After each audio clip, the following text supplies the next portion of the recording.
మనము గడిచిన కొన్ని వారాలుగా కొండ మీద ప్రసంగాన్ని ధ్యానిస్తూ ఉన్నాం. ఎందువలన క్రీస్తు స్వారూప్యంలోకి మనం అందరము మారాలని ప్రభు ముందు నిర్ణయాన్ని బట్టి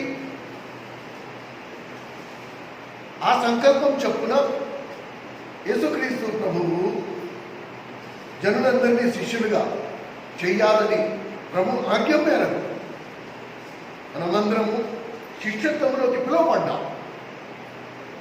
ఆ శిష్యులుగా మారడానికి ప్రభు కొండ మీద ప్రసంగాన్ని సుదీర్ఘంగా 3 పగళ్ళు 3 రాత్రులు బోధిస్తూ వచ్చాం.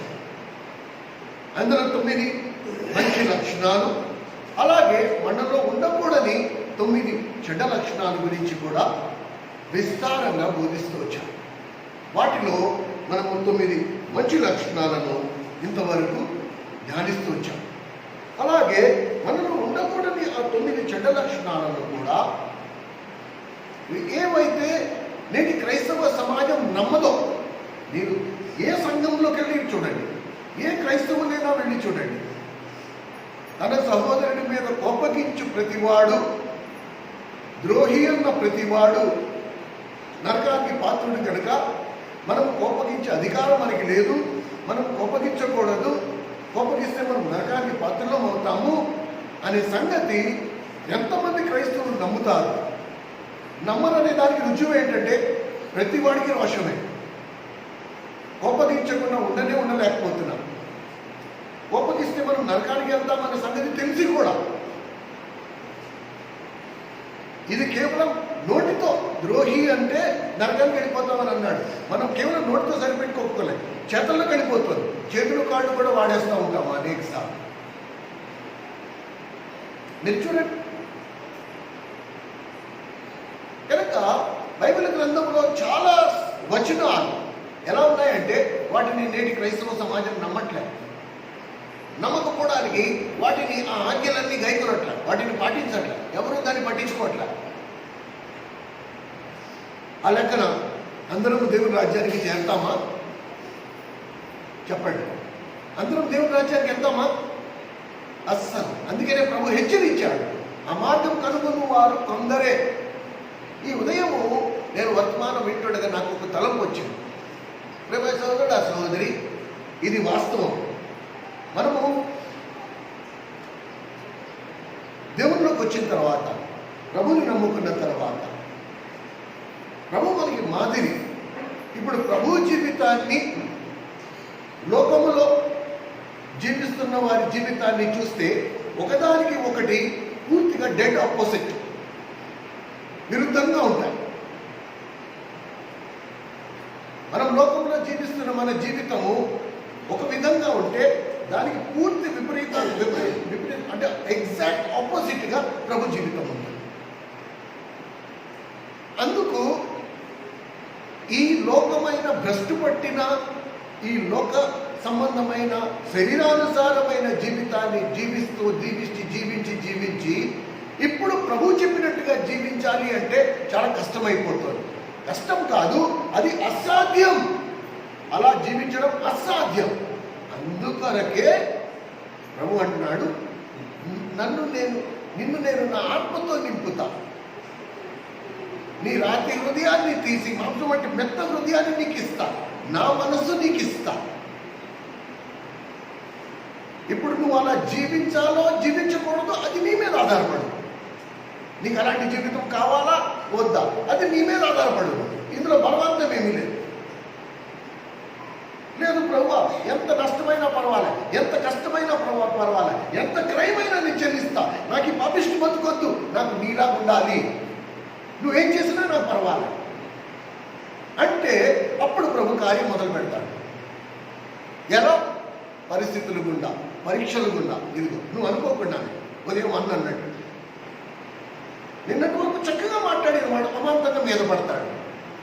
ఎందుకు మీద పడాలా? అరే నిన్నటి వరకు బాగానే ఉన్నాడు కదా, ఇవాళ ఎందుకు మీద పడుతున్నాడు అంటే మరి నువ్వు తీర్మానించావు కదా, నువ్వు అన్నావు కదా, ప్రభావం నన్ను మార్చేయి అన్నావు కదా. కోపగించువాడు నరకానికి పాత్రుడు. ఈ మాట నేను వింటిని ప్రభువా, ఇది నీ ఆజ్ఞ కనుక ఇప్పుడు నేను పాటించాలి అంటే నువ్వు పరీక్షింపబడతావు. దేవుడు నిన్ను పరీక్షిస్తాడు. వెంటనే నీ కోపం చల్లారిపోదు. వెంటనే కోపము నుండి విముక్తుడివి కాలేవు. నువ్వు ఇప్పుడు పరీక్షింపబడ్డావు, ఫెయిల్ అయిపోయావు, మరలా ప్రభువా నన్ను క్షమించు, నీ ఆజ్ఞలో నేను నిలబడలేకపోయినా పడిపోయా, నన్ను క్షమించు, ఇంకొక అవకాశం నాకు కలుగు చేయంటే దేవుడు అజ్ఞాన కాలం ఇంకా స్థిరపడలేదు కనుక చూసి చూడనట్లుగా ఆ స్థితిని, నువ్వు పడిపోయిన స్థితిని క్షమించి మరికొంత బలం నీకు సమకూర్చి మళ్ళా పరీక్ష పెడతాడు. ఎంతవరకు నీకు కోపం మీద పూర్తి విజయం రాదు. ఇక ఎవడు నిన్ను శోధించలేడు.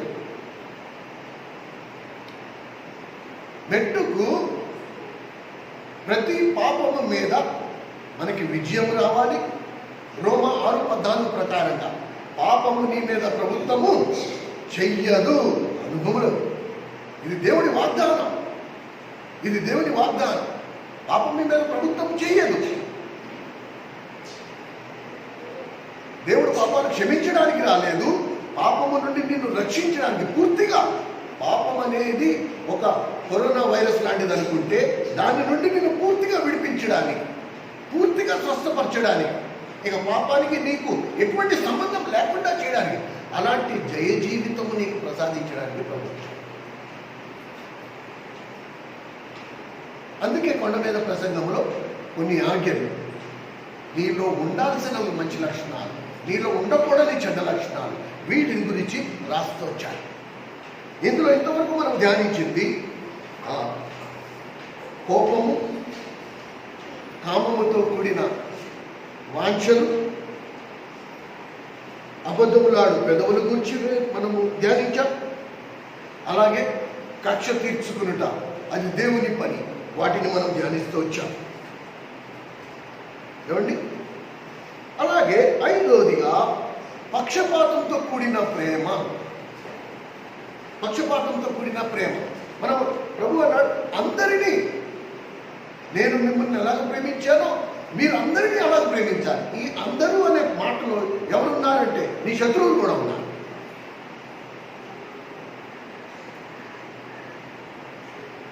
ఇప్పుడు లోక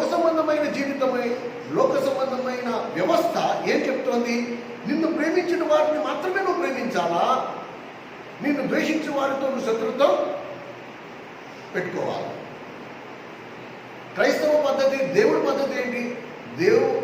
దేవుని నమ్ముకున్న వారిని ప్రభు ప్రేమించాడు, ఆయన్ని సిలువేసిన వారిని కూడా ప్రభు ప్రేమించాడు.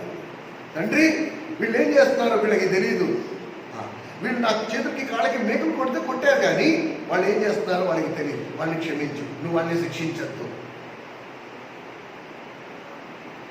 ఇహలోక వ్యవస్థకు, ఇహలోక పద్ధతికి ఇది పూర్తిగా భిన్నం. అందుకనే ఇక్కడ నుండి పరసంబంధమైన జీవితానికి దాటిపోవడం అనేది అంత సామాన్యమైన సంగతి కాదు, అంత ఈజీ కాదు, కానీ అసాధ్యం కూడా కాదు. దేవుని ఆత్మతో నింపబడితే, దేవుని మనస్సుతో మనం నింపబడితే మనం కూడా ఆ మాట అనగలం. మన శత్రువును చూసి, తండ్రి వాడు ఏం చేస్తున్నాడో వాడికి తెలియదు, వాడి నోటితో కూతురే తిట్టాడు కనుక నిన్ను, తండ్రి వాడు ఏం చేస్తున్నాడో వాడికి తెలియదు, వాడిని క్షమించు. ఇది నిజమైన క్రైస్తవ జీవితం.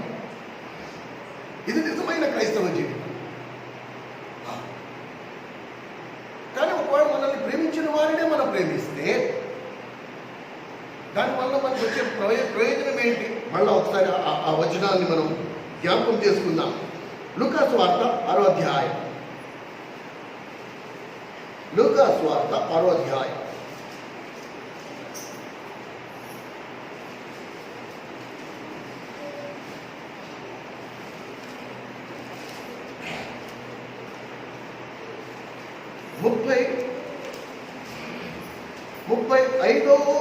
ముప్పై ఐదో వచనం. మీరైతే ఎట్టి వారిని గూర్చి మీ శత్రువులను ప్రేమించుడి, మేలు చేయుడి, అప్పీయుడి.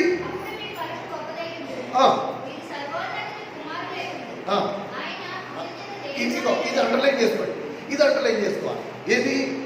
ఆయన కృతజ్ఞత లేని వారును దుష్టుల ఎడలను ఉపకారి మేలు చేశాడు. కృతజ్ఞత లేని వారు, నువ్వు ఎవరికో మేలు చేశావు, వాడికి అసలు కృతజ్ఞత లేదు.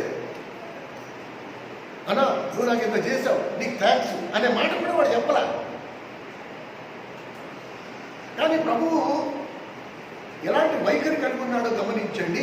అదే వైఖరి నువ్వు నేను కలిగి, ఆయన కృతజ్ఞత లేని వారి ఎడలను దుష్టుని ఎడ, దుష్టత్వం, నీకు నష్టం చేసేవాడు, నీకు హాని చేసేవాడు, నీకు కీడు తలచిన వాడు, వాళ్ళకు కూడా ఉపకారి అయి ఉన్నాడు. మేమే చేశాడు కానీ కీడు చేయలేదు. లోకం ఏం చెప్తుంది? లోక వ్యవస్థ, లోక పద్ధతి ఎలా ఉంది? నీకు కీడు చేసిన వాడికి నువ్వు ఇంకా పెద్ద కీడు తలంచాలా, నీకు మేలు చేసిన వాడికి ఇంకా పెద్ద మేలు చేయాలి. కానీ క్రైస్తవ పద్ధతి అది కాదు. క్రైస్తవ పద్ధతి అది కాదు.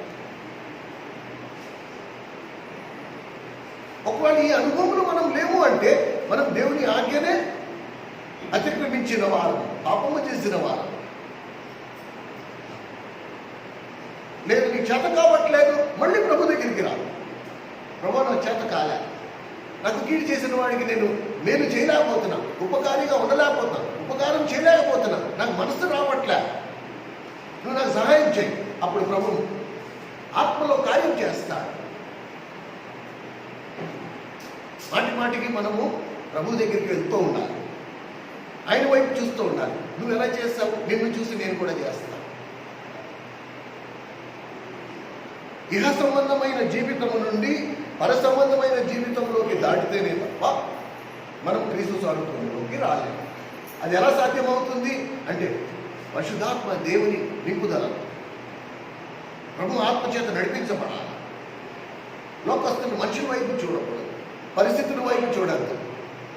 ఆ పరిస్థితులు ప్రభు ఏం చేశాడో వాటిని చూడు, వాటిని ధ్యానించు. అలాగైతేనే నువ్వు క్రైస్తవ జీవితం జీవించగలవు. ఏమండి? కనుక మనము ఈ విషయాలు గుర్తుంచుకుందాం. ఇంతవరకు 5 మనలో ఉండకూడని లక్షణాలు మళ్ళా జ్ఞాపకం చేస్తాం. ఉండకూడని లక్షణాలు ధ్యానిస్తున్నాం. ఇంతవరకు 5 ఉండకూడని లక్షణాలు మనం ధ్యానించాం. ఇవాళ మనం ధ్యానించేది 6వ లక్షణం. 6వ మత్తయి సువార్త 6వ అధ్యాయం. మత్తయి సువార్త 6వ అధ్యాయం. ఇందులో 1వ వచనం నుండి 18వ వచనం వరకు మనుషుల ఘనత కోరుకునే అంశాన్ని పరిశుద్ధాత్మ దేవుడు వివరిస్తూ వచ్చాడు. ఏమండి? మనలో ఉండకూడని 6వ లక్షణం ఏది అంటే మనుషుల ఘనత కోరుకోదు. మళ్ళీ చెప్తాం కదా, ఉదయం మనం ఇంతవరకు మనం ధ్యానించింది లోక పద్ధతి ఏంటి?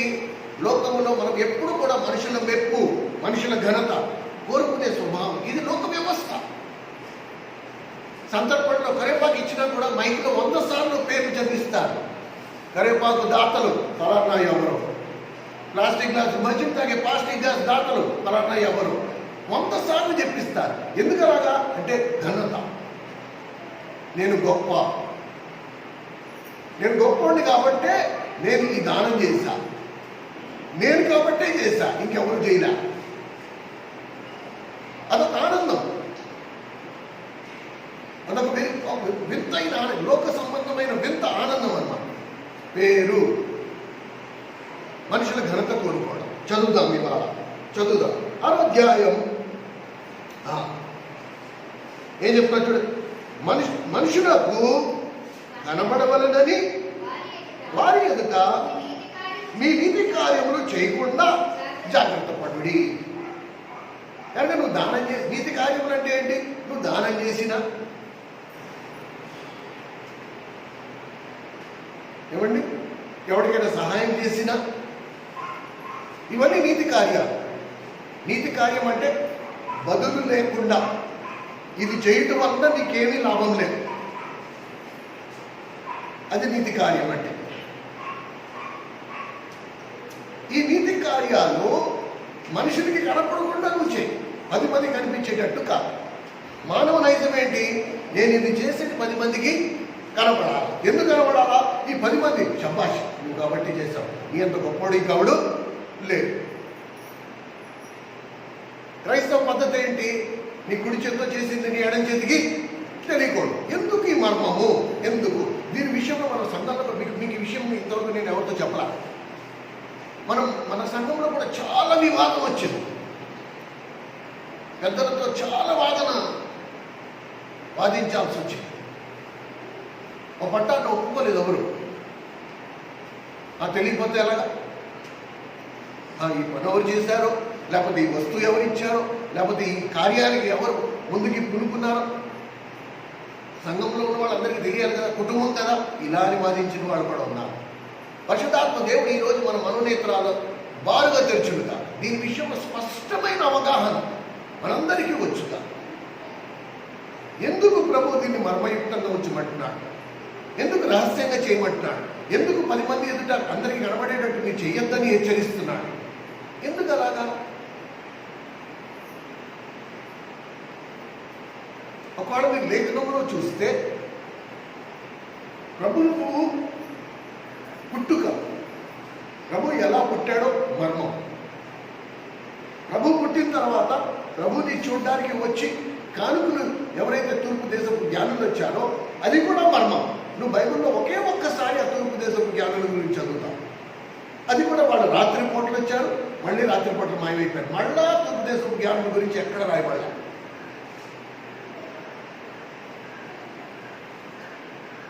లోక రక్షకుడు పుట్టడం, తూర్పు దేశపు జ్ఞానులు రావడం, వాళ్ళకి ఆయనకి కానుకలు సమర్పించడం, వెళ్ళిపోవడం, ఇదంతా మర్మం. చివరికి యేసుక్రీస్తు ప్రభు యొక్క 30 సంవత్సరాల జీవితం మర్మం. ఎక్కడ రాయబడ్డా? ఏదైతే మన బైబిల్లో చదువుతున్నామో అది కేవలం 3.5 సంవత్సరాల జీవిత కాలం మాత్రమే మన బైబిల్లో చదువుతున్నాం. మిగతా 30 సంవత్సరాలు ప్రభు ఎలా జీవించాడు? మర్మం, ఎవరికి తెలియదు. కనుక సంఘము క్రీస్తు శరీరం అయినప్పుడు ప్రభు ఈ ఆజ్ఞ జారీ చేయడం అనేది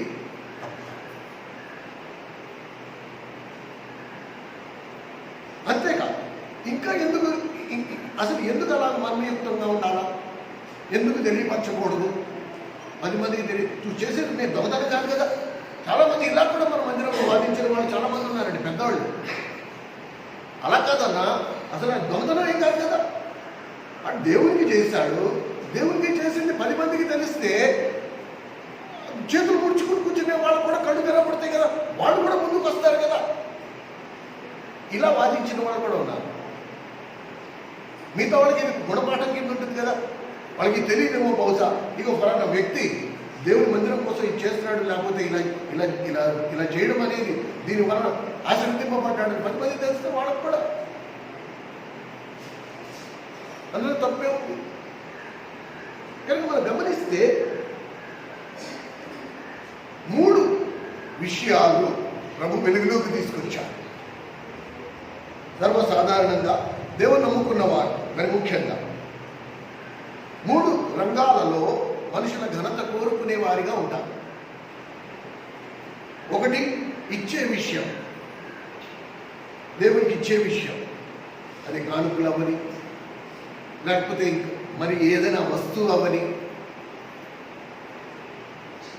ఏదైతే మనం దేవునికి ఇస్తామో ఆ విషయంలో క్రైస్తవులు ఘనత 10 మందికి తెలియాలి అనే ఒక శోధన వాళ్ళకు ఉంటుంది. సరేనా? అలాగే రెండోది ప్రార్థన చేసే విషయం. అందులో కూడా ఘనత, నలుగురు మెచ్చుకోవాలి. అందుకనే ప్రభు ప్రార్థన విషయంలో ఏమన్నాడు? నీ పడక గదిలోకి వెళ్ళి తలుపులు వేసుకుని రహస్యమందున్న నీ తండ్రికి నువ్వు మొరపెట్టాలి. మూడోది ఉపవాస విషయంలో. బైబిల్ గ్రంథంలో ప్రభు వెలుగులోకి తీసుకొచ్చిన ఈ 3 అంశాలను మనము క్లుప్తంగా త్వరగా ఒకదాని తర్వాత ఒకటి ధ్యానిద్దాం. ఫస్ట్, కొత్త నిబంధన కొండ మీద ప్రసంగంలో మనం గమనిస్తే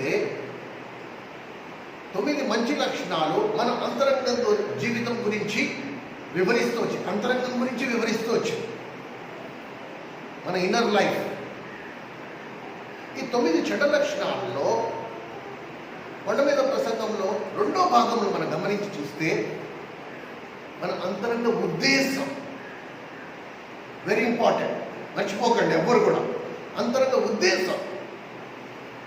నువ్వు దేవుని మందిరానికి ఇచ్చేటప్పుడు, లేకపోతే దేవుని కానుక పెట్టిన వేస్తున్నప్పుడు, దేవుడు నువ్వు ఎంత వేస్తున్నావో చూడట్లేదు, ఎందుకు వేస్తున్నావో చూస్తున్నాడు. దయచేసి మర్చిపోవద్దు. ఇది తిరిగి మళ్ళా మన ప్రభువుని ముఖాముఖిగా ఎదుర్కొన్నంత వరకు మనందరికీ ఇది పాఠం.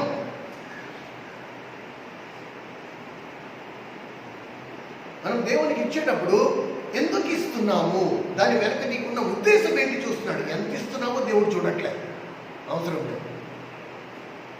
ఉదయం అన్న చెప్పినట్టు, వెండి నాది, బంగారము నాది, భూమి మీద ఉన్న సమస్తము ఆయనది. ఆయన మూలంగా అది సృష్టించబడింది. నువ్వు ఆయన నుండి నువ్వు పొందిన దాన్ని తిరిగి ఆయనకి ఇచ్చి ఏం ఉద్ధరిస్తావు? నువ్వు ఆయనకి ఏమైనా లోటు ఉందా? లేదా. ఆయనకి ఏం లోటు లేదు. నువ్వు ఇవ్వకపోతే పని ఆగిపోద్దా? ఆగిపోదే. ఆయన తన పనిని ఎలాగైనా చేసుకుంటాడు, ఎలాగైనా చేయించుకోగలడు. అర్థమవుతుందా? కానీ ఒక్కోవేళ కనుక దేవుడు నీకు భారం ఇచ్చాడు, నీ మనసులో దేవునికి ఏదైనా చెయ్యాలి, ఓ ప్రభా నువ్వు నాకు చేసిన మేలు కొరకు నేను కూడా నీ సంఘానికి, అందులో నేను కూడా ఒక అంగంగా ఉన్నాను కాబట్టి నా బాధ్యత, నా వంతు, నేను కూడా నీకు ఏదైనా చెయ్యాలి అని కనుక నీకు ఉంటే, నువ్వు ఎందుకు చేస్తున్నావో దాని విషయంలో జాగ్రత్త కలిగి. 1 కొరింథీయులకు రాసిన పత్రిక 10వ అధ్యాయం 31వ వచనం ప్రకారంగా, మీరు భోజనము చేసినను ఇది ఎందుకు మర్మంగా వచ్చాను, ఎందుకు 10 మందికి తెలియకూడదు అన్నాడు అంటే, ప్రభు అన్నాడు, మీరు భోజనము చేసినను, పానము చేసినను, మరి ఇంకేది చేసినను అది మీరు దేవుని మహిమ కొరకు చెయ్యవలెను. నువ్వు చేసిన దాన్ని బట్టి దేవునికి మహిమ రావాలే తప్ప నువ్వు అందులో కనపడకూడదు. ఇది చాలా ముఖ్యమైనది. ఎవ్వరూ చెప్పరు. నువ్వు ఏ మందిరానికైనా వెళ్ళు, ఏ సంఘానికైనా వెళ్ళు, పేరు కనుక ఉంటే ఇగో నేను ఇంత ఇస్తానంటే పేరు రాయించుకోవడానికి అస్సలు ఏమాత్రం. నేను అలాంటి మందిరాలు చూశాను. ఫ్యాన్ తిరుగుతా కరెంట్ పోయిందండి. వర్తమానం చెప్తా కరెంట్ పోయింది. కరెంట్ పోతే ఫ్యాన్ లాగిపోయి ఇలా చూపి ఇలా పైకి వెళ్తే ఒక్కొక్క రెక్క మీద 7 పేర్లు ఉన్నాయి. ఫ్యాన్ ఒక రెక్క మీద 7 పేర్లు ఉన్నాయి. ఇంకో రెక్క అంటే ఏంటి, 7 3 21 మంది చెరో 25 రూపాయలు వేసి ఒక ఫ్యాన్ కొన్నారు.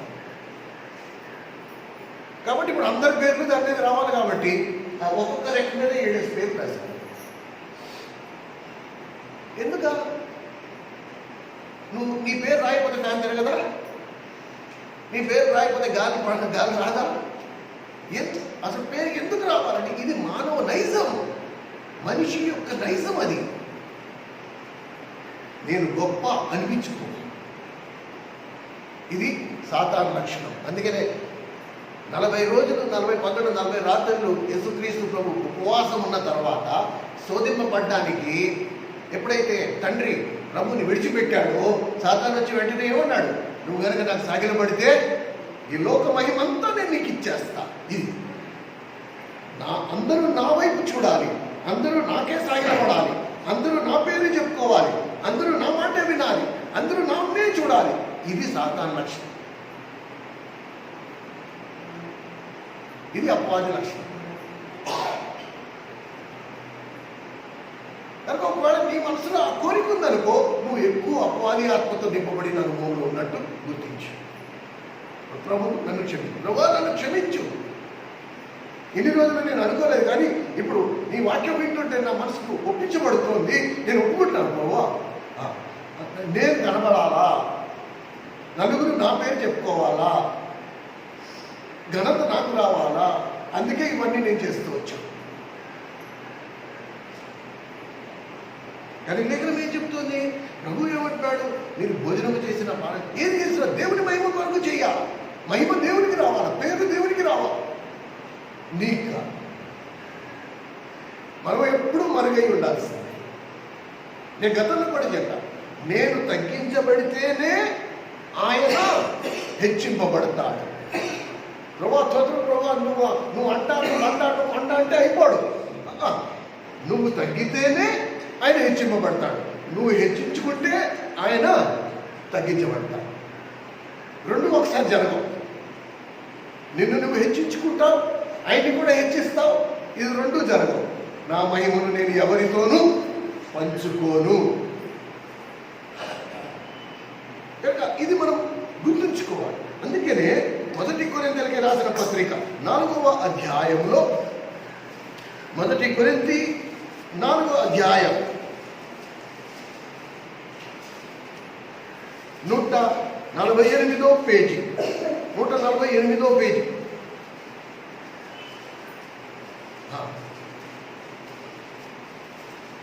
148వ పేజీ 4వ అధ్యాయం 5వ వచనం.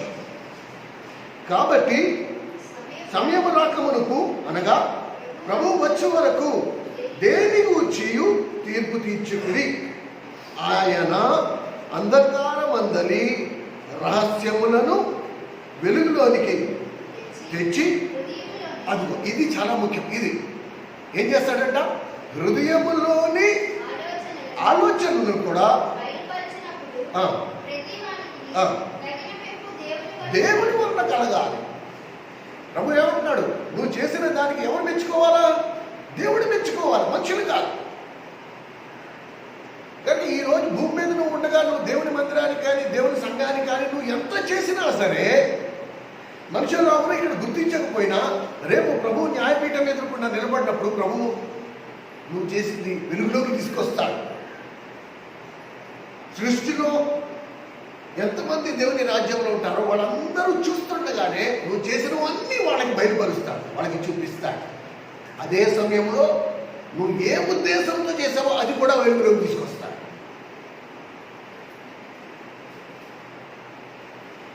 భూమి మీద సంఘములో ఉన్న వాళ్ళందరూ నువ్వు చేసిన దానిని బట్టి నిన్ను మెచ్చుకున్నారేమో, ఆ రోజు నువ్వు సిగ్గుతో తలదించుకోవాల్సి వస్తుంది. ఎందుకంటే నువ్వు చేసిన వెనుక దాని ఉద్దేశం ఏంటి? మనుషులు నిన్ను మెచ్చుకోవాలి, మనుషులు నిన్ను పొగడాలి, మనుషులు నిన్ను గనపరచాలి. ఇది మనము స్పష్టంగా అర్థం చేసుకోవాలి. అన్నీ చేసిన తర్వాత మనసులో కనుక చిన్న కోరిక, ఎవడైనా నన్ను పొగడాలి అనే చిన్న ఆశ, నేను చేసేది నలుగురికి తెలియాలి అని చిన్న ఆశ ఉంటే అది దేంతో పోల్చి చూడొచ్చంటే, మంచి రుచికరమైన ఏటమాంసం కూర వండుకున్నాము, పూర్తిగా అంతా రెడీ అయిపోయింది, పైన కొత్తిమీర జల్లేసాము, మంచి వాసన వస్తుంది, ఇక కూర్చుని తినడమే తర్వాయి. ఒక చచ్చిపోయిన బల్లిని తీసుకొచ్చి ఆ కూరలో పడేస్తే ఎలా ఉంటుందో ఇది అంతే. అంత బాగుంది, నువ్వు దేవుని కొరకు చేసింది అంత బాగుంది. చిన్న ఆశ మనసులో, సంఘంలో కనీసం ఒక నలుగురైనా వాళ్ళకి తెలియాలి అని గనక నువ్వు కోరి కనుక చేశావు అంటే ఓ చచ్చిపోయిన బలిని తీసుకొచ్చి ఆ కూరలో వేసినట్టే. అది పరోక్షంగా మాటకు అర్థం ఏంటి? నువ్వు చేసిందంతా వృధా. నువ్వు కానుపెట్లో వేసావు కరెక్టే, 10 మందికి తెలియాలని కనుక నువ్వు వేస్తే ఇది కళ్ళతో నా అనుభవాన్ని బట్టి నేను చెప్తున్నా. నేను పలాసంలో చూసా, మిగతా సంఘాలలో చూసా, నేను అడుగులకు వచ్చిన తర్వాత కూడా చూసా. హైదరాబాద్లో ఉన్నప్పుడు నేను మార్మోసుకొని 9 దినాల్లో చూసా.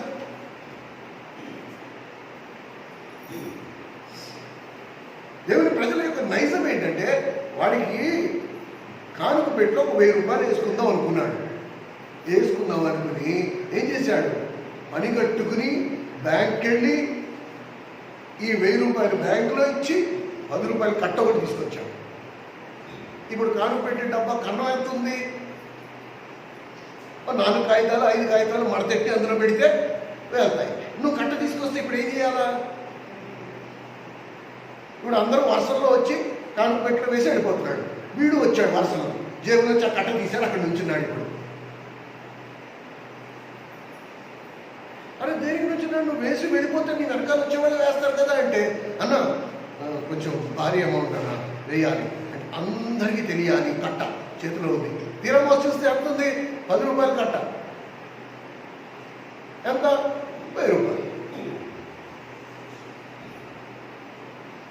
కనుక అదొక శోధన అన్నమాట. ఆయన తప్పు చేశాడు అనట్లే నేను, అదొక శోధన. నేను చేసింది 10 మందికి తెలియాలి, 10 మంది నన్ను గొప్పగా ఎంచుకోవాలి.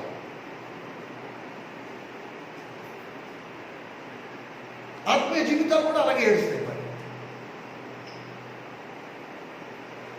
ఇది మనుషుల నైజం. అందుకనే ప్రభు అన్నాడు, నువ్వు చేసిన నీతి కార్యాలు ఎవరికి తెలియకుండా నువ్వు జాగ్రత్తగా చూసుకుంటే నీకు శ్రమ. నువ్వు అలా చేయకపోతే నీకు శ్రమ. కనుక ఇది ప్రభువు సంఘం, క్రీస్తు శరీరాన్ని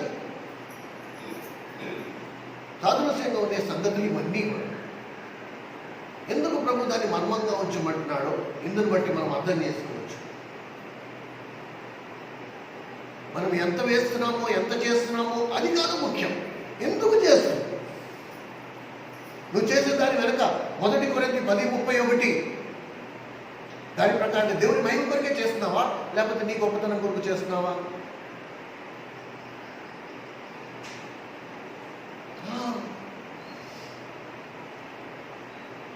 పదే 10 మంది దగ్గరికి వెళ్ళి అడగడం, ఇది బాగుందా, ఇది బాగుందా, ఇది బాగుందా, ఇది బాగుందా. ఎందుకంటే 10 మందికి తెలియాలి ఇది నేను చేశాను. ఆ చేసిందంతా దేంతో సమానం అయిపోయింది? మంచి రుచికరమైన వంటలో చచ్చిన బలి పడేయడం.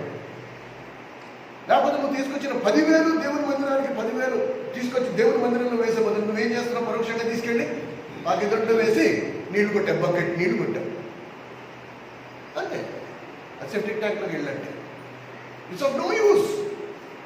దానివల్ల ఉపయోగం ఏమీ లేదు. కనుక ప్రియమైన సహోదరుడు సహోదరి, చాలా జాగ్రత్త. నువ్వు చేయకపోయినా పర్వాలా, నువ్వు ఇయ్యకపోయినా పర్వాలా, దేవుడు తన పనిని ఎలాగైనా చేసుకుంటాడు. ఇది మీరందరూ ఇది పరీక్షించి కూడా తెలుసుకున్నారు. ఈరోజు మనం ఏ మందిరంలో ఉన్నామో, ఎక్కడ ఏ బిల్డింగ్లో మనం కూర్చున్నామో, మనం ఇస్తేనే ఇది అవ్వలేదు.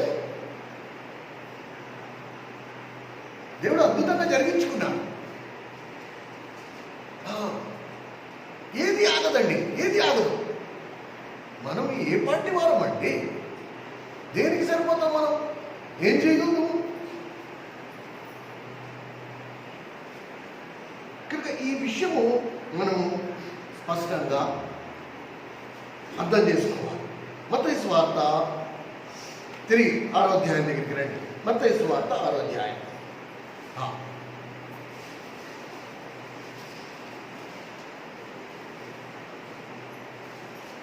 2వ వచనం. కావున నీవు ధర్మము చేయనప్పుడు మనుషుల వలన ఘనత పొందవలనని వేషధారులు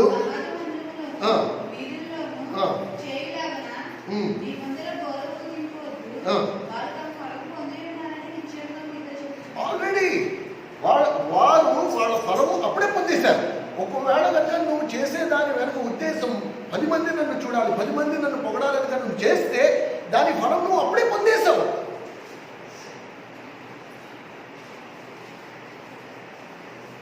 తర్వాత ఎప్పుడో కాదు, దాని ఫలం నువ్వు అప్పుడే పొందేశావు. ఆల్రెడీ అయిపోయింది, ఫినిష్. ప్రత్యేకంగా దేవుని రాజ్యంలో మెప్పు ఘనత ఏమి ఉండదు. ఎందుకంటే మొదటి వచనంలో ఇందాక మనకు అది దేవుని వలన మనం మెప్పు పొందాలి, కానీ మనుషుల వలన కాదు. పరోక్షంగా లేఖనం మనతో ఏం చెప్తోంది? భూమి మీద ఉండగా నేను దేవుని కొరకు ఏది చేసినా ఒకవేళ మనుషులు మెప్పు కోరి కనుక నేను చేస్తే నా ఫలం నాకు ఇక్కడ దొరికేసింది, అక్కడికి వెళ్తే ఏముండదు. ఇగో ఆ మత్తయి సువార్త 7వ అధ్యాయంలో వాళ్ళు చెప్పినట్టే, ప్రభువా ప్రభువా నీ పేరిట మేము ఎన్ని దెయ్యాలు వెళ్ళగొట్టాము, ఎన్ని అద్భుత కార్యాలు చేశాము, నీ నీ నీ పేరిట ఎన్ని అనారోగ్యాలు, ఎంతమంది అనారోగ్యాన్ని స్వస్థపరిచాము అంటే ప్రభు ఏమన్నాడు, మీరెవరో నాకు తెలియదు.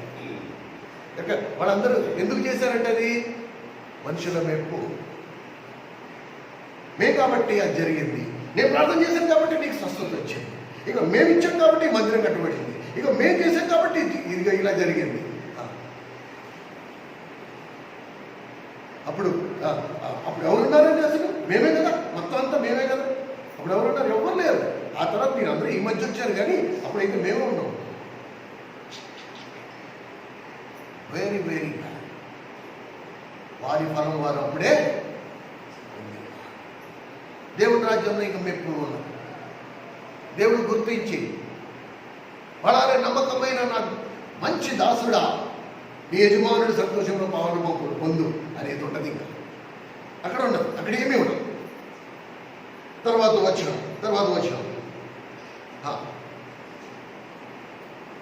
నీవైతే 3వ వచనం 6:3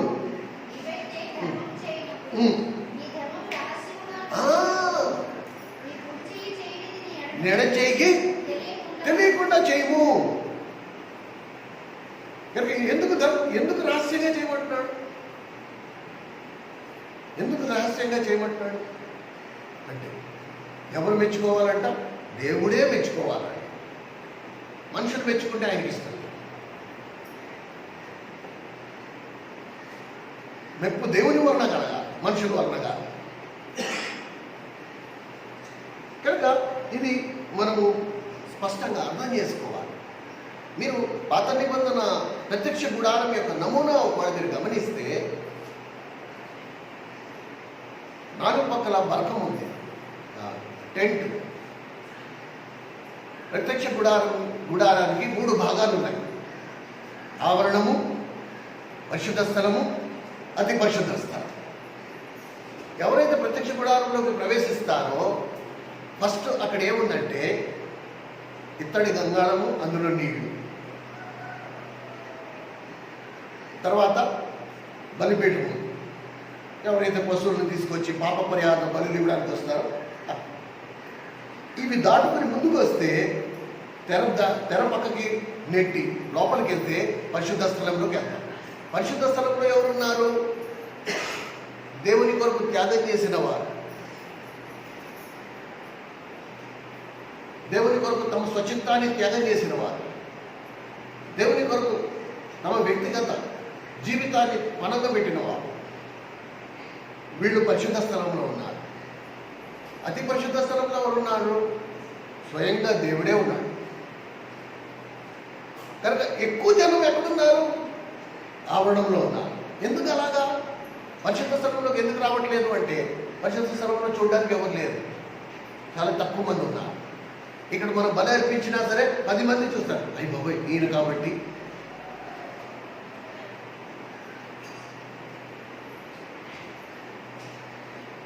కనుక ఇది మనము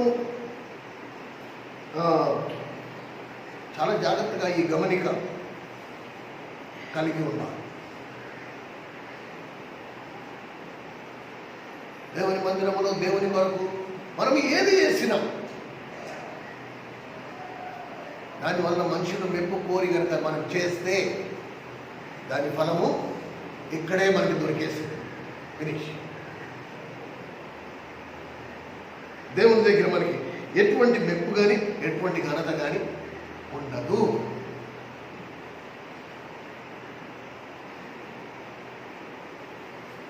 అలాగే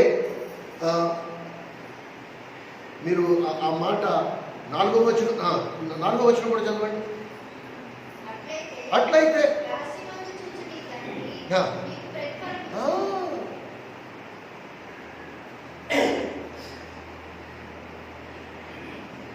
కనుక నువ్వు భూమి మీద ఏం చేసినా నువ్వు మనుషుల వైపు చూడకుండా దేవుడు మాత్రం నువ్వేం చేస్తున్నావో, దేవుని మందిరం కొరకు ఏం చేస్తున్నావో, దేవుని సంఘం కొరకు ఏం చేస్తున్నావో, దేవుని కొరకు ఏం చేస్తున్నావో దేవుడు మాత్రం రహస్యమందు ఉండి చూస్తూనే ఉన్నాడు.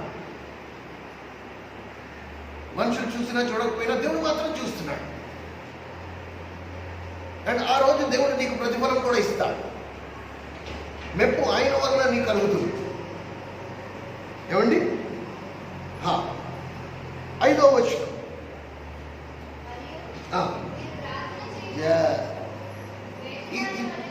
మనుషులు మెప్పు కోరే విషయంలో రెండోది ప్రార్థన. ఇవన్నీ ఏమి రహస్యంగా చేయమంటున్నాడు? మొట్టమొదటిది, దేవునికి ఇచ్చే విషయం అంతా కూడా రహస్యం ఉండాలి. ఇప్పుడు చేతితో చేసేది ఎడం చేతికి తెలియకూడదు. కనుక ఆ వైఖరి మనం అనుకుందాం. ఏమండి? రెండోది, మీరు ప్రార్థన చేయనప్పుడల్లా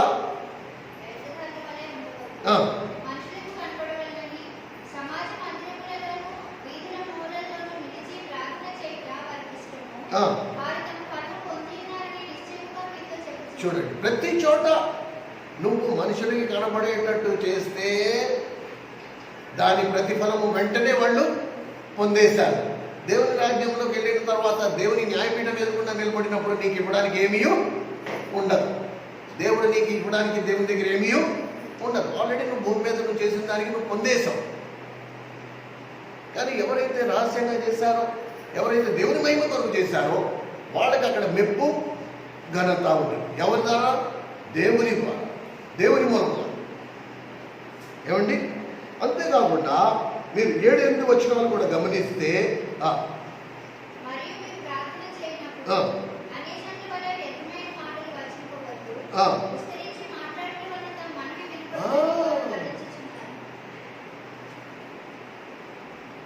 అన్యుల పద్ధతి ఏంటంటే చెప్పిందే చెప్పి ఎన్నిసార్లు. దేవుడు ఏమంటున్నాడు? నువ్వు ప్రార్థనలో ఒక్కసారి ఒక్క ముక్క చేస్తే సరిపోద్ది. దేవుడు చెబుతాడు కాడు, దేవుడికి స్పష్టంగా వినబడుతుంది. నువ్వు గట్టిగా అరవక్కర్లేదు, నువ్వు చెప్పిందే 10 సార్లు చెప్పక్కర్లేదు. మన పిల్లోడు మనల్ని 10 సార్లు అడిగితే మనం ఇస్తామా? లేకపోతే బిడ్డ ఒకసారి అడిగితే చాలు, మనకు తెలుసు. మీరు పాత నిబంధనలు గమనించండి. బయలు ప్రవక్తలు వాళ్ళు చేసిన ప్రార్థనలు రాత్రి తెల్లవారులు చేశారు. ఏమి కాల? ఏలియా 3 ముక్కలు అంటే 3 నిమిషాలు చిన్న ప్రార్థన చేశాడు. పరలోకము నుండి అగ్ని దిగి వచ్చి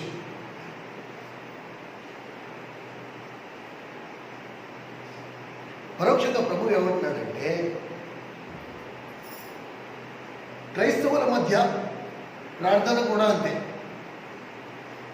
బహిరంగంగా చేసే ప్రార్థన ఇది మనం అందరం ఒకవేళ కుడి చేయి గుండె మీద పెట్టుకున్న మనం ఒక ప్రశ్న వేసుకుంటే మనం అందరం ఇది ఒప్పుకుంటాం, ఈ పాపం మనందరం చేసిన వాళ్ళమే. బహిరంగంగా చేసిన ప్రార్థన 10 మందికి ఇంపుగా ఉండేటట్టు ప్రార్థన చేస్తాం. అంటే పరోక్షంగా మనం ఎవరికి ప్రార్థన చేస్తాం? మనుషులు వినడానికే ప్రార్థన చేస్తాం.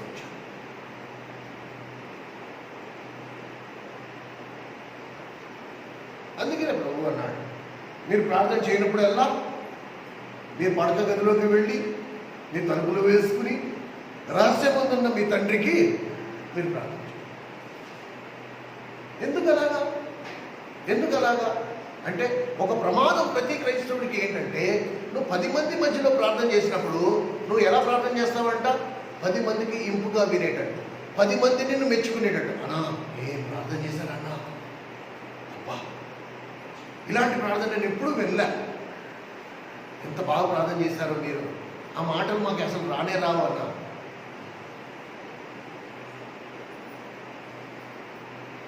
అందుకు ప్రార్థన చేసేటప్పుడు మన వైఖరి, ఎంతసేపు ప్రార్థన చేశాము, ఆన్లైన్ చేశామా లేదా, ఇది దేవుడు చూడటం. మీకు ఒక విషయం చెప్తా, చాలా ముఖ్యమండి. అపోస్తల కార్యములో 4వ అధ్యాయంలో కానీ ఆ తర్వాత ఒక్కసారి మాత్రమే ప్రభు రాత్రి తెల్లవారులు ప్రార్థన చేశాడు. అది కూడా 12 మంది అపోస్తలులను ఎంచుకునే విషయంలో.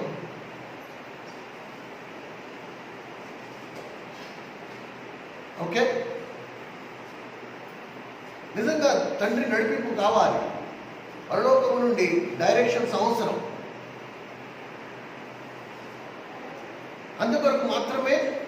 ప్రభు ఆల్ నైట్ ప్రేయర్ చేశాడు. మనము ఆల్ నైట్ ప్రేయర్ చేసినంత భారభరితమైంది ఏమీ లేదు.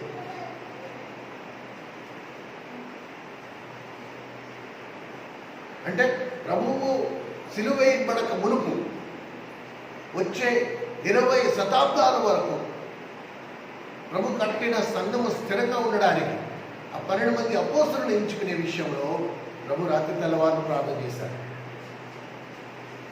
తండ్రి నడిపింపు విషయంలో. కానీ ఇప్పుడు నువ్వు నేను ఆ స్థితిలో లేవు కాబట్టి నువ్వు నేను ఆల్ నైట్ ప్రేయర్ చేయాల్సిన అవసరం లేదు. No, not necessary. ఒక విషయం మనం గుర్తుంచుకోవాలి. మనం చేసే ప్రార్థన చిన్నదైనా పర్వాలేదు. మీరు కానాను విందులో చూడండి, కానాను పెళ్లి విందు చూడండి, గుర్తు చేసుకోండి. యోహాను సువార్త 2వ అధ్యాయం. ప్రభువు ద్రాక్షరసం అయిపోయింది, చుట్టాలందరూ వచ్చేస్తున్నారు. ఇప్పుడు నలుగురు ఏమనుకుంటారు? కనుక ప్రభు దగ్గర చిన్న ప్రార్థన, ప్రభువా ద్రాక్షరసం అయిపోయింది అంటే ప్రభు అన్నాడు ఆ బాణలన్నీ కూడా నీళ్లతో నింపేయండి. ఆ బాణలన్నీ నీళ్లతో నింపేస్తే ప్రభు వచ్చి దాన్ని ఇలా తాకగానే ఆ బాణలన్నీ నీళ్లతో నింపబడిన బాణలు ద్రాక్షరసంగా మారిపోయాయి. అంటే మనము 1% 1% మనం చేస్తే ప్రభు 99% ప్రభు చేస్తాడు. కనుక చేసే ప్రార్థన మనం 1% మాత్రమే, 1%. అది కూడా ఎందుకు చేయమంటున్నాడు ప్రభువు? నువ్వు ప్రార్థన చేసినప్పుడు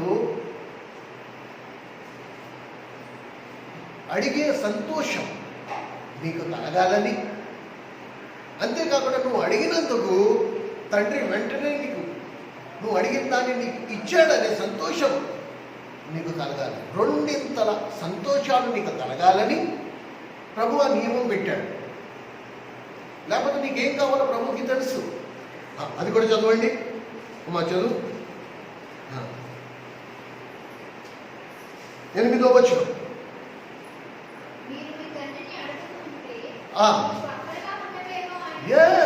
మీరు మీ తండ్రిని అడగక మునుపే మీకు అక్కరగా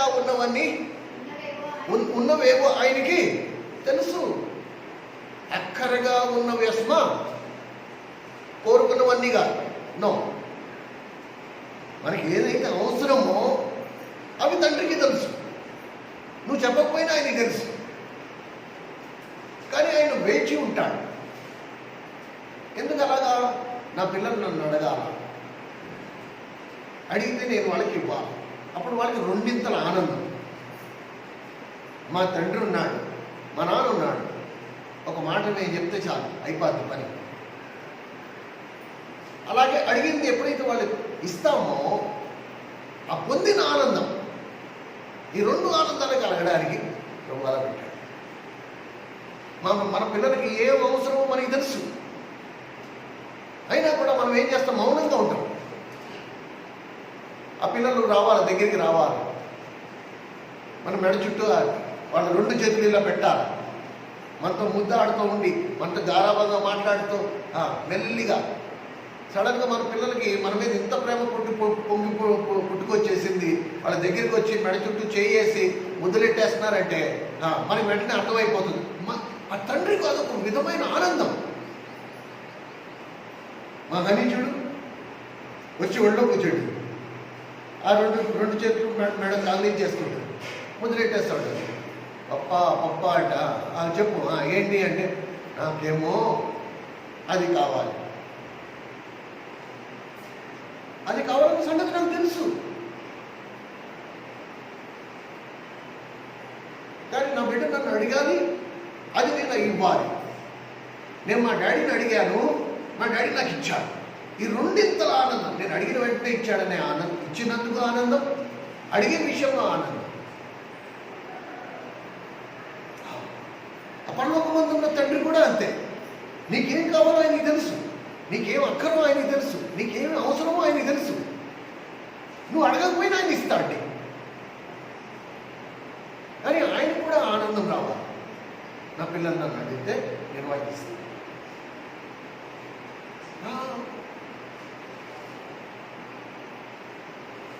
మనకి ఏం అవసరమో అంతమట్టు కేసుమా అన్నీగా మనం కోరిన అన్నీగా.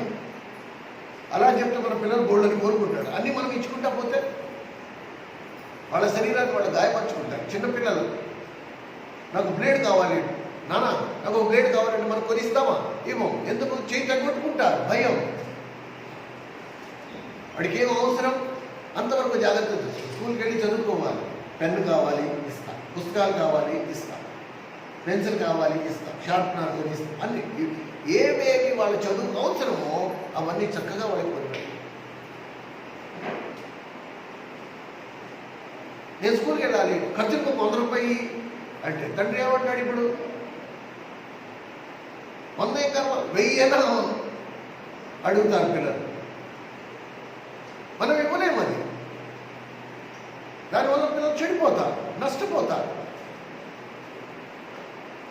ఎందుకు? పరిశుద్ధాత్ముడు ఈ సందర్భం తీసుకొచ్చాడు కాబట్టి. ఇక్కడ ఉన్న తల్లిదండ్రులు అందరితో నా విజ్ఞాపన, మీ పిల్లల చేతికి మీరు డబ్బులు మాత్రమే ఇవ్వండి. వాళ్ళకి ఏం కావాలో మీరు చేసి పెట్టండి, లేకపోతే మార్కెటింగ్ తీసుకొచ్చి వాళ్ళకి ఇవ్వండి. వాళ్ళ చేతికి డబ్బులు మాత్రం ఇవ్వండి.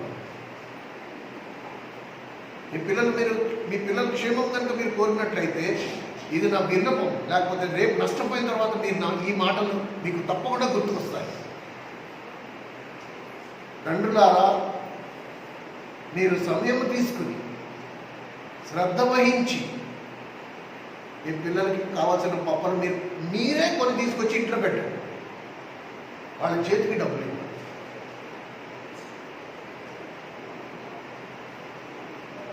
లేకపోతే భయంకరంగా నష్టపోతారు.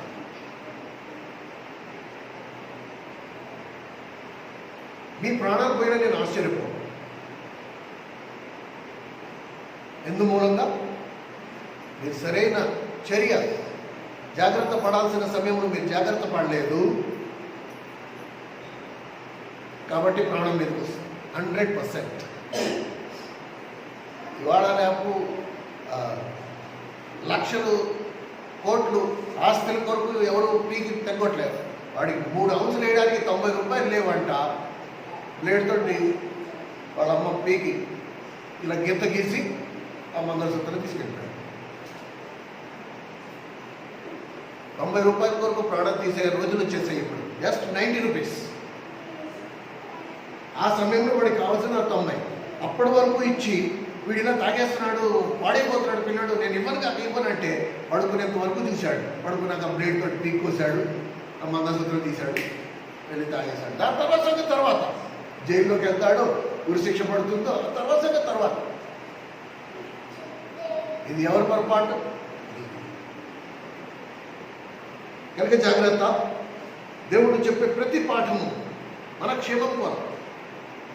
అలాగే ప్రతి ప్రార్థన ఎలా ఉండాలి ఇది కూడా ప్రభు నేర్పించాడు.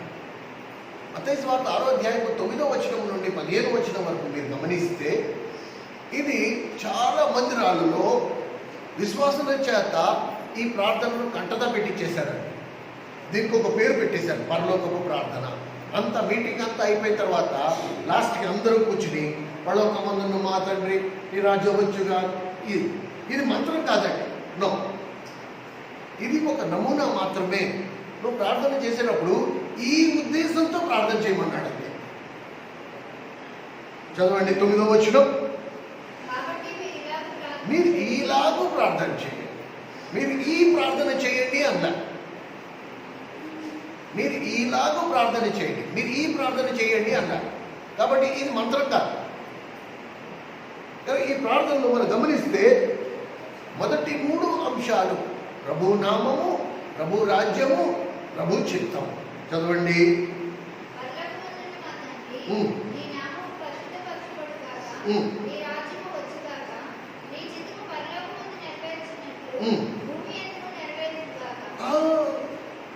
ఎందుకు కనుక సగటు విశ్వాసి ప్రార్థన చేసే ముందు వానికి ఈ అవగాహన ఉండాలి. వాడు ప్రార్థన చేసినప్పుడు ఫస్ట్ వాడు ఆలోచనలో ఏముండాలి? దేవుని నామాన్ని మహిమపరచాలి. ఏమండి, భూమి మీద మిమ్మును బట్టే నా నామము దూషింపబడుతుంది. భూమి మీద అత్యధికంగా దేవుని నామము దూషింపబడడానికి కారకులు ఎవరు తెలుసా? క్రైస్తవులే. కనుక వారిని బట్టి దేవుని నామానికి దూషణ, అవమానం, నింద. ఏమండి, అలాగే నీ రాజ్యము వచ్చుగాక అనే మాటను మనం గమనిస్తే, పెంతెకొస్తు దినమునే ప్రభు తన రాజ్యాన్ని భూమి మీద తీసుకొచ్చాడు. పెంతెకొస్తు దినాన్నే ప్రభు తన రాజ్యాన్ని భూమి మీద తీసుకొచ్చాడు. అందుకనే ప్రభు అన్నాడు, ఎవరైనా మీతో అంటే మా రాజ్యం ఇటు నుంచి వస్తుంది కానీ దేవుని రాజ్యం ఇటు నుంచి వస్తుందంటే అది జరగని పని. ఇదిగో నా రాజ్యము మీ మధ్యన ఉన్నది. ఎక్కడుంది మీ మధ్యన? దేవుని సంఘంలో.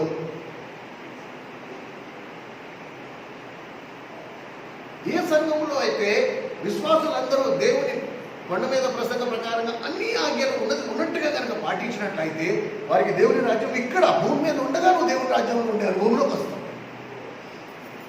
సాతాను దీన్ని మరుగుపరిచేశాడు. భూమి మీద దేవుని రాజ్యం ఎక్కడ? దేవుని రాజ్యం అక్కడెక్కడో ఉంది, నువ్వు ఇక్కడ చేస్తే అక్కడ తేలుతావు, దానికి కూడా నువ్వేం చెయ్యక్కల్లా, భూమి మీద ఉన్నప్పుడు ఇక్కడ ఉన్నట్టుగానే ఉండు, శుభ్రంగా తాగే తినే నందనాలు ఆడేసే. ఈ పాస్టర్ గారు నీకు రక్షణ ఇచ్చేశారు కాబట్టి, నీ బాప్తిజం ఇచ్చేశారు కాబట్టి ఈ లోకాన్ని విడిచిపెట్టగానే నువ్వు దేవుని రాజ్యంలో ఉంటావు. అస్సలు ఉండవు. No, absolutely not. సిద్ధపాటు లేకుండా, సిద్ధపడకుండా, దేవుని ఆజ్ఞలన్నీ గైకొనకుండా, ఈ వీటన్నిటి విషయాలు నిర్లక్ష్యంగా ఉండి నువ్వు దేవుని రాజ్యంలో గుడి వెళ్ళే బస్సు ఎక్కి నేను భీమవరం వెళ్ళిపోతున్నానంటే అది ఎక్కడ వరకు సమంజసం? అది నువ్వు ఏ బస్సు ఎక్కావు? గుడి వెళ్ళే బస్సు ఎక్కావు. ఎక్కడికి వెళ్ళాలి? భీమవరం వెళ్ళాలి. ఎలా వెళ్తావు? ఇంపాసిబుల్. ఇది కూడా అంతే. దేవుడు నమ్ముకున్నావు, కరెక్టే. అలాంటప్పుడు ఏం చేయాలా? దేవుడు శిష్యుడిగా మారడానికి పిలిచాడు. జనులందరినీ నాకు శిష్యుడిగా చేయండి. ఆ శిష్యత్వంలోకి రావడానికి దేవుడు కొండ మీద ప్రసంగాన్ని సుదీర్ఘంగా 3 పగళ్ళు 3 రాత్రులు కొండ మీద ప్రసంగాన్ని ప్రసంగించి నీలో ఉండవలసిన 9 మంచి లక్షణాలు, నీలో ఉండకూడని 9 చెడ్డ లక్షణాలు, వీటిని బోధించాడు. అవి నీలో ఉన్నాయని నువ్వు చూసుకోకుండా దాని విషయంలో నిర్లక్ష్యంగా ఉండి ఆదివారం ఏదో మోహన్ చుట్టుగా వచ్చి మోహన్ చూపించేసి ఇంటికి వెళ్ళిపోయి మళ్ళా లోకస్తులతో పాటు పోటీ పడుతూ లోకానుసారంగా జీవిస్తూ శరీరానుసారంగా జీవించిన తర్వాత నేను పరలోక రాజ్యంలో ఉండాలంటే ఎలా సాధ్యమవుతుంది? అది నువ్వు ప్రయాణించవలసిన, నువ్వు ఎంచుకున్న మార్గమే తప్పు. అది నిన్ను గమ్యానికి ఎలా తీసుకెళ్తుంది?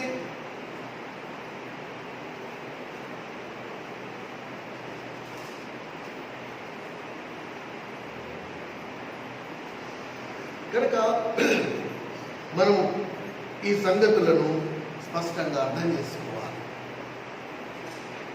1 కొరింథీ 4వ అధ్యాయం,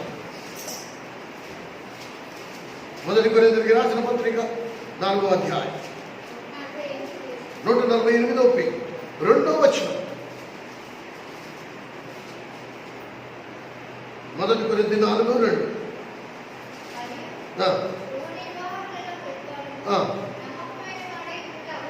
అవశ్యము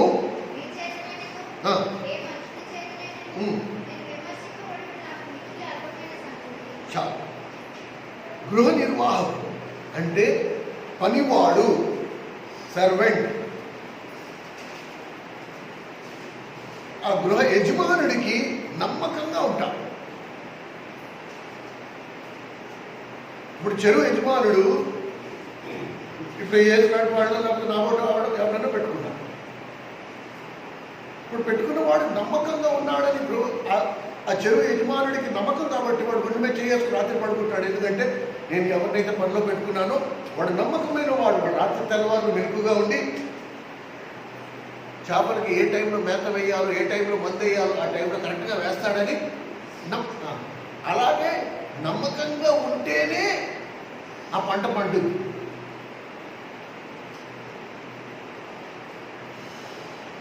దేవదూతలకి భాగ్యం లేదు. దేవుని నమ్ముకున్న నీవు నేను దేవుని మందిరంలో, దేవుని గృహములో గృహ నిర్వాహకులు, దేవుని చేతిలో పనివారు. ఇప్పుడు నమ్మకంగా మనం ఉండాలో ఉండద్దో అది నీ వ్యక్తిగత వైఖరి మీద ఆధారపడుతుంది. అందుకని క్రైస్తవులందరూ క్రైస్తవులు కారంట. నో నో నో, దేవుని మందిరానికి వెళ్తున్న వాళ్ళందరూ క్రైస్తవులు అయిపోరు. ఎవరైతే యజమానుడి విషయము నమ్మకంగా ఉన్నారో వాళ్ళు మాత్రమే. పంట కోసిన తర్వాత రైతు దాన్ని కోత పోయకుండా ఇంటికి చేర్చుకోడు. చెత్త చెదారం అంతా ఇంటికి తీసుకురాడు, కోత కోసేస్తాడు, అందులో పొట్టంతా తీసేస్తాడు, అచ్చమైన ఒడ్లు మాత్రమే ఇంటికి తీసుకెళ్తాడు. అలాగే రేపటి రోజు ప్రభువు కూడా నిఖార్సైన విశ్వాసులు ఎవరైతే ఉన్నారో, ఎవరైతే తమ జీవితకాలం అంతా ప్రభు ఆజ్ఞలన్నింటినీ గైకొన్నానా లేదా అని మాటిమాటికి చూసుకుంటా, మాటిమాటికి పరీక్షించుకుంటా, ఎక్కడెక్కడ తప్పిపోయానో అక్కడక్కడ మళ్ళీ సరి చేసుకుంటా, ప్రభు దగ్గర క్షమాపణ కోరుకుంటా, ప్రభు వైపు చూస్తూ ప్రభు కొరకు జీవించిన వారిని మాత్రమే ప్రభు తన వెంట పెట్టుకుని తీసుకెళ్తారు. అందరినీ కాదు, అందరినీ కాదు. వారు చేసేది రహస్యమందు చేస్తున్నారా లేదా 10 మంది మెప్పుకోరేటట్టు చేస్తున్నారా?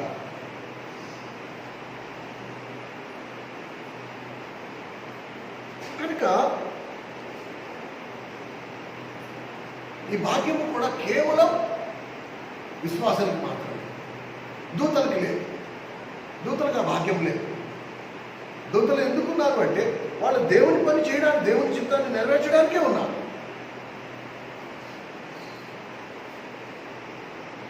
కేవలం మనకే ఆ ఆధిక్యత, మన నమ్మకత్వాన్ని రుజువు చేసే ఆధిక్యత.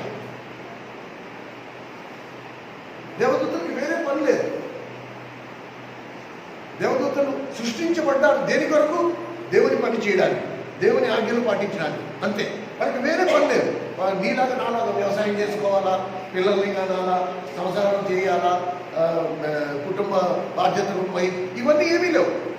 దేవదూతలు ఉన్నాయి అంటే వాటి పని ఏంటి? దేవుని ఆజ్ఞ వినడం, వెళ్ళి పని చేసుకుని ఆ దేవుని పని చెప్పిన పని పూర్తి చేయడం, మళ్ళీ దేవుని దగ్గరికి వచ్చి కూర్చోవడం. దేవదూతలు నీలాగా నాలాగా 7 మాసాలు తినడం, భోజనాలు చేయడం, ఇవన్నీ ఏమీ లేవు.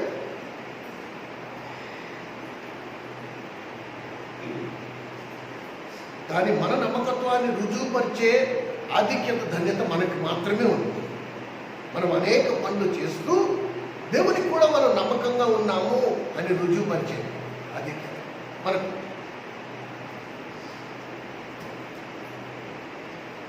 కనుక ఇది మనం అర్థం చేసుకోవాలి. దేవుని చిత్తము నెరవేర్చే విషయంలో అనేక పర్యాయములు ఏమవుతుందంటే, ఇందాక మనం చదివాం, అప్పడుగు వారికి అప్పు ఇయ్యుడి.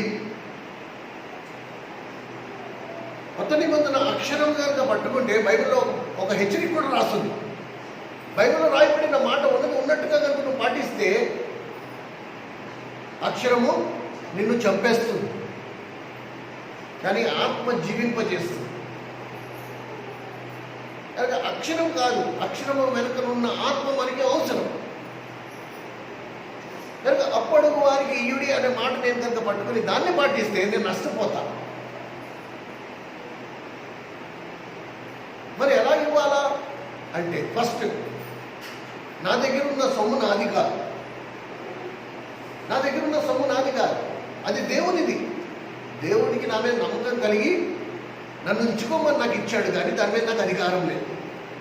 కాబట్టి ఇప్పుడు ఎవడైనా నన్ను అప్పడిగితే నేనేం చేయాలంట? ఫస్ట్ దేవుడిని అడగా, ప్రభా ఫలానా బ్రదర్ నన్ను అప్పడుగుతున్నాడు, ఇవ్వాలా వద్దా? అప్పుడు దేవుడు చెప్తాడు, ఇవ్వను ఇవ్వద్దను ఏదో చెప్తాడు. అప్పుడు నువ్వు చాలా మంది క్రైస్తవులు ఏం చేశారంటే,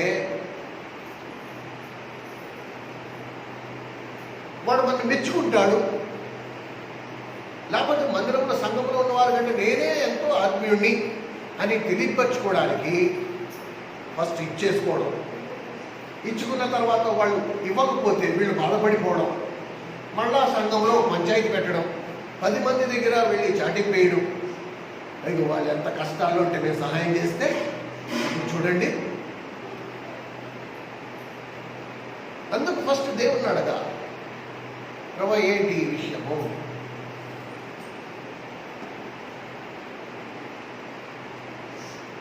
అలాగే ఏ శృంగారపు దేవాలయంలోకి ప్రభువు వెళ్తుండగా కుంటివాడు భిక్షాటం చేసుకున్న సమయంలో ప్రభుని చాలాసార్లు ప్రభుని కూడా భిక్షం అడిగాడు. ప్రభు అనుకుంటే వాడిని ఎంతమందిని స్వస్థపరిచాడు, ఆ కుంటివాడిని స్వస్థపరచలేడా? స్వస్థపరచగలడు. కానీ ఎప్పుడైతే వాడిని చూసి స్వస్థపరిచే తలంపు ప్రభుకు వచ్చిందో తండ్రి అన్నాడు, యేసు వద్దు, వాడిని అలా ఉండని. 3 సంవత్సరాలు ఆ కుంటివాడు స్వస్థత పొందే అవకాశం ఉండి కూడా వాడు స్వస్థత పొందలేదు. మూలంగా? ఎందుకంటే తండ్రి చిత్తం ఏంటి? అపోసడైన పౌలు, యోహానులు వీళ్ళ చేత వీడికి స్వస్థత వచ్చి, వీడికి వచ్చిన స్వస్థత మూలంగా 3000 మంది రక్షింపబడాలి. ఇది దేవుని ప్రణాళిక. కనుక ఆ దేవాలయం బయట కూర్చుని అడుక్కునేవాడు 3 సంవత్సరాల కాలం వాడిని అడుక్కునే స్థితిలో దేవుడు ఉంచాడు, తండ్రి ఉంచాడు. ఆ తర్వాత ఎప్పుడైతే అపోసడైన పౌలు, యోహానులు ఆ శృంగారపు దేవాలయంలో పేతురు యోహాను ఆ శృంగారపు దేవాలయంలోకి వెళ్తున్నప్పుడు ఆ కుంటివాడు కళ్ళు తేరి వాడి వైపు చూసేటప్పటికి వాళ్ళు ఏమన్నారు? వెండి బంగారం మా దగ్గర లేవు, కానీ మా దగ్గర ఉన్నదే నీకు ఇచ్చుచున్నాం, యేసు నామములో నిన్ను లేచి నడవమని నీకు ఆజ్ఞాపిస్తున్నానంటే వాడు ఉన్న పాటనే లేచి నడిచాడు. అద్భుత కార్యము చూసి ఎంతోమంది అక్కడ రక్షింపబడ్డారు. వాళ్ళందరూ దేవునిలో విశ్వాసం ఉంచారు, ప్రభుని అంగీకరించారు. కనుక నా దగ్గర డబ్బు ఉంది, నాకు చేతనైన నా శక్తి సామర్థ్యాలు ఉంది కాబట్టి నేను చేసేయగలను, కాబట్టి నేను చేసేస్తా. నో, ప్రతి దాని వరకు మనం దేవుని వైపు చూడాలి. ఫస్ట్ ప్రభుని అడగాలి, ప్రభు నన్ను చేయమంటావా వద్దా? అప్పుడు ప్రభు చెప్తాడు ఏం చేయాలో ఏం చేయాలి.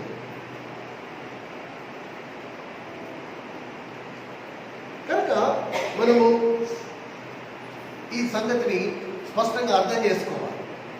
ఈ మొదటి 3 విషయాలు, దేవుని నామము, దేవుని రాజ్యము, దేవుని చిత్తం. ఆ తర్వాత మిగతా 3 విషయాలు మన వ్యక్తిగతం. ఈ మిగతా 3 విషయాల్లో ఒక చాలా అద్భుతమైన మర్మం దీన్ని మీకు చూపిస్తాం. ఇప్పుడు మన దగ్గరికి వచ్చేటప్పటికి మనం ఏ ప్రార్థన చేయాలంటే అనుకుంటాం సర్వసాధారణంగా దేవుని నామం అయిపోయింది, దేవుని రాజ్యం అయిపోయింది, దేవుని చిత్తం అయిపోయింది. ఇప్పుడు 4వ అంశంలో మనం ప్రార్థన చేయాలంటే మనం ఏమని ప్రార్థన చేస్తాం? ప్రభువా నా పాపములను క్షమించు. కానీ ప్రభు ఏమంటున్నాడు? నో, ఫస్ట్ నీ శరీరానికి అక్కరై ఉన్న దానిని నువ్వు అడగాలంటాడు. ఏమని? ప్రార్థన చదవండి. ఫస్ట్ శరీరానికి కావాల్సిన ఆహారం. కనుక దేవుడు మీ అక్కర విషయంలో పట్టింపు కలిగి ఉన్నాడు.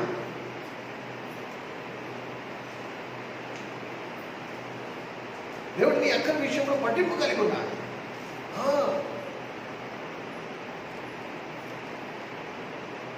అండ్ గొప్ప మర్మం ఏంటి తెలుసా? కీర్తనకారుడు అన్నాడు, నీతిమంతుల పిల్లలు ఇంతవరకు కీర్తన 32 ఇది చాలా ముఖ్యమండి. చాలా మంది ఇక్కడే తప్పుడు అడుగు వేసే ప్రమాదం ఉంటుంది.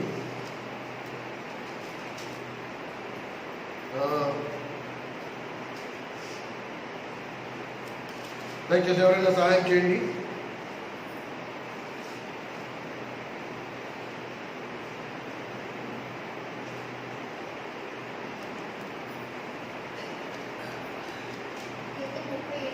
ముప్పై 37వ కీర్తన 25వ వచనం. ఎస్, దావీదు మహారాజు తన జీవిత కాలం రాస్తున్న ఈ కీర్తనలో మీరు గమనించండి. నేను చిన్నవాడినై ఉంటిని, ఇప్పుడు ముసలివాడినై ఉన్నాను, అయినను నీతిమంతులు విడవబడుట గాని వారి సంతానము భిక్షాటము నేను చూచి ఉండాలి.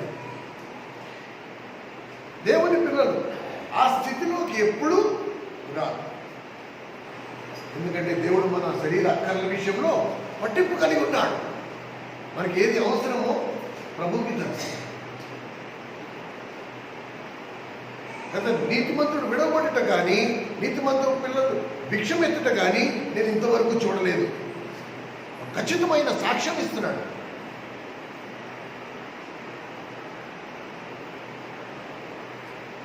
ప్రేమ సోదరుడా సోదరుడు, ప్రభు యొక్క ప్రేమను మనము స్పష్టంగా అర్థం చేసుకోవాలి.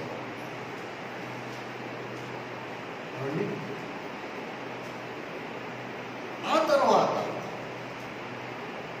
మా రుణస్థులు మేము క్షమించినట్టు మా రుణములు క్షమించుడి.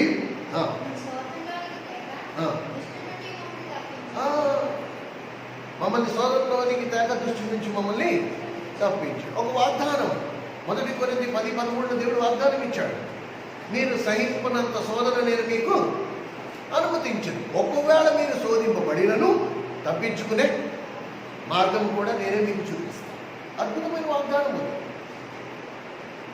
కానీ శోధన ఎప్పుడు వస్తుందా, నేను ఎప్పుడు పడిపోవాలని ఎదురు చూస్తే మాత్రం మనం ఏం చేయాలి?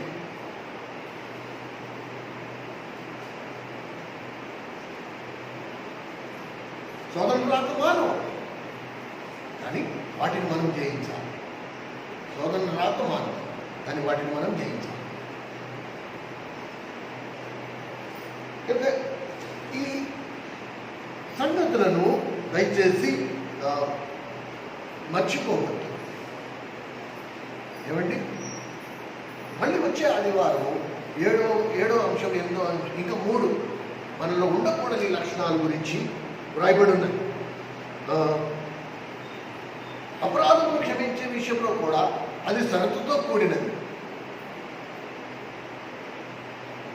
ఒకటి, మన అపరాధము మనం చేసిన పాపం మనం ఒప్పుకుంటే ఆయన నమ్మదగిన వాడు, నీతిమంతుడు కనుక మన పాపమును క్షమిస్తాడు. ఈ నాణ్యానికి ఇంకోవైపు ఉంది. అది మత్తయి సువార్త 6:15 చాలా స్పష్టంగా రాస్తుంది. మనకి విరోధంగా పాపము చేసిన వాడిని మనం క్షమిస్తేనే మనం చేసిన పాపాలు దేవుడు క్షమిస్తాడు. కనుక దేవుని బిడ్డలుగా మనం ఎప్పుడు క్షమించే అనుభవంలో ఉండాలి. చాలామంది మనకి విరోధంగా తప్పులు చేస్తారు, పాపాలు చేస్తారు, మనకి కీడు చేస్తారు. కానీ దేవుని బిడ్డలుగా మన పని ఏంటంటే అందరినీ క్షమించడం, అందరికీ ఉపకారము చేయడమే మన పని.